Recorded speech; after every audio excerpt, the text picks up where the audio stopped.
now, we are expecting to hear from Timberwolves head coach Chris Finch. I've been looking at our preview monitor here. It looks like Dosunmu from the Timberwolves is talking right now.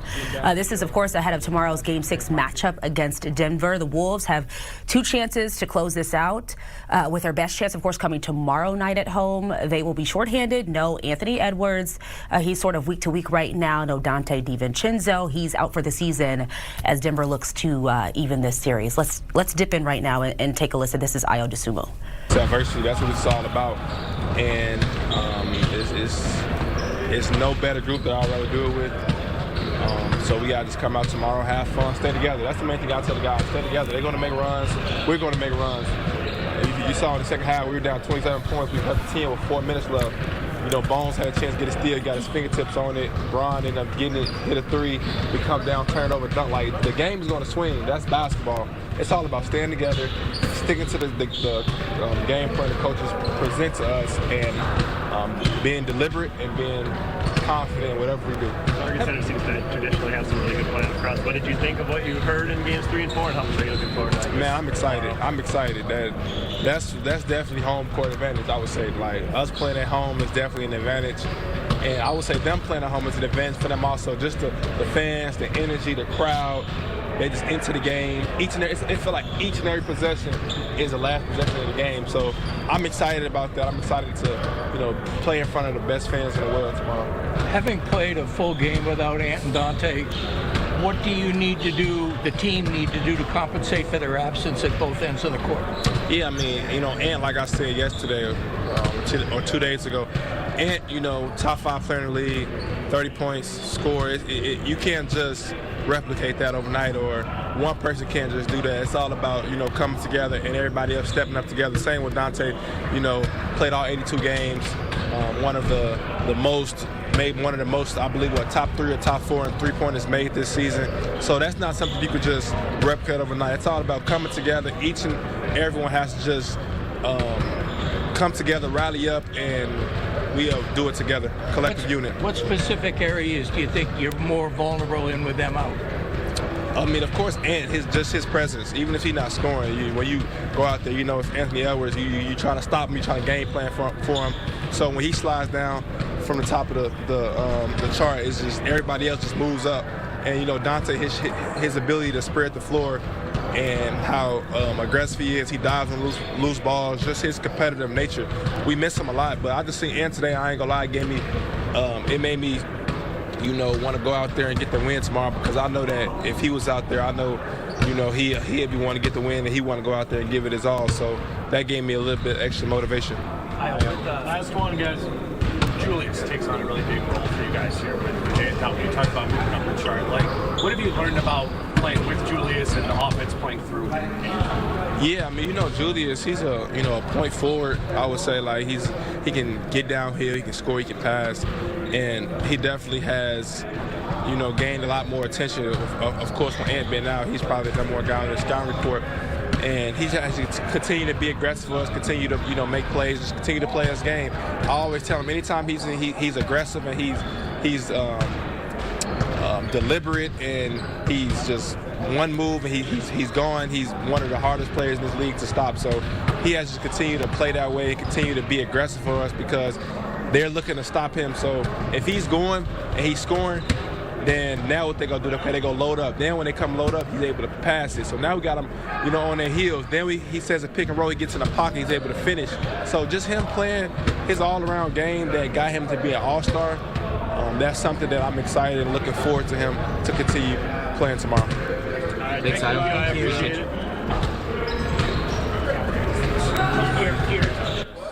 Yeah, again, that was Dosunmu. You could see our Pierre Nugent right there as well. Hopefully he'll speak with us in the next hour. Rudy Gobert also up to the podium. But the Timberwolves 3-2 right now. They have a chance to close this thing out tomorrow facing Denver at 8:30. I think we're going to stick with this for a second. Let's listen in to Rudy Gobert. The previous games without Ant and Dante, and how do you kind of adjust to what they adjusted to for Game 6? They were just physical. Yeah. They were more physical than us. Simple as that. How do you kind of return that physicality, but also make sure you don't get in foul trouble? Just be ourselves. just compete on the ball, compete off the ball, be a little more poised offensively, and then control what we can control. I think we can definitely control that, our level of physicality. Do you feel like you guys got away from anything defensively in Game 5 that you need to get back to? I think just overall physicality. I think they had more energy than us, and you could feel it from the tip. We did a great job just finding. We kept competing, but they were the more physical team. I mean, that's the story of the game. Rudy, what changes for you offensively when Ant isn't out there? So much of your game should be they put 2 on Ant and he's finding you on the roll and roll with him. What do you think is different? I mean, Ant brings a lot of attention for sure, but I think they put 2 on Ayo. On Ayo first 3 possessions too. They put 2 on Bones. So for me it's similar. It's about getting my teammates an advantage and then try to be available in the right spot for them to find me. And if they put 2 on the ball, it's probably going to be in the pocket. And if they don't put 2 on the ball, it's probably going to be more at the rim. What do you see from Shane? I can't understand his ability for a while now. He gets some minutes here and assess him as a veteran. I think he can really impact the game for us. He can bring a lot of pace. He can shoot the ball well. He can score. And defensively, we just need him to be physical and to be solid. What kind of role can a crowd play in a game like close out? The energy that The energy, just the energy. It's fun. It's fun. It's obviously a lot is at stake, but it's basketball, so it's we want people to come in and bring the energy, bring their belief, their aura, and we want them to have a good time. Those are as an organization, as a city, and obviously as a player, this is the moments that you dream about, that you wanna be a part of. So just gotta enjoy the moment. You and I have developed a good chemistry throughout the season, but it is different when he's now facing the high wall coverage 2 on him and hitting you in the pocket. Rollins the same thing. We've seen you and Ant develop that. It did take time. What's the challenge of trying to kind of do it on the fly now? I think just being present. Obviously, the work over the years. A lot of things happen automatically as you go through it, right? So but I think they're both capable of making those passes, making those plays, and I'm capable of, reading what the defense gives us. So it's really about being present. Being present. Don't try to force anything. Just whatever they give us, we take it, and then we be ourselves. Those guys are very good basketball players, so they just gotta be themselves. Nothing different.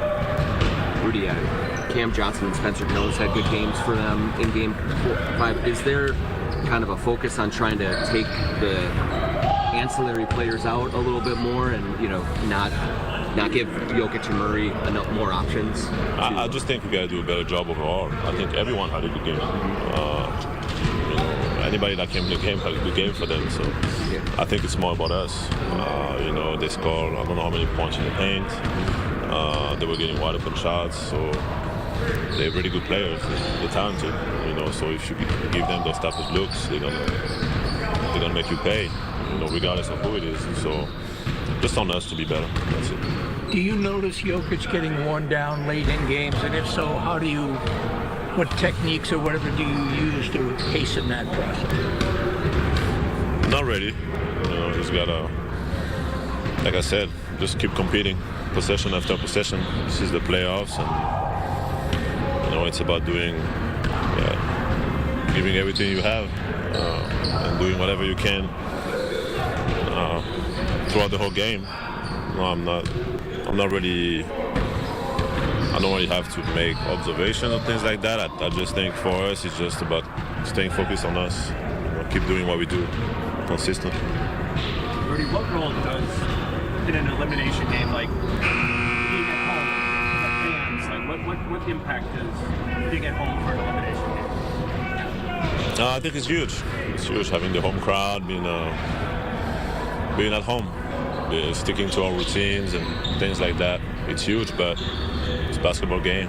You know, at the end of the day, it's also it's on us to bring it. You know, the crowd and all that can only give us what they can give us to an extent, right? It's on us to just come in and be ourselves and be in the moment. Do you have a confidence that you guys, even without Ant and Dante, can be yourselves? Yeah, you're listening to the big guy right there, Rudy Gobert, hoping to close this thing out tomorrow night at home against the Denver Nuggets at 8:30. Of course, they're continuing to talk about the crowd involvement. They'll have home court advantage to potentially close this out against the Nuggets. So we'll see if that happens. We'll also, Pierre Nugent, you might have seen him there just for a brief second. He is there listening to this media availability, this press conference happening, and hopefully he can join us coming up later in the show. But right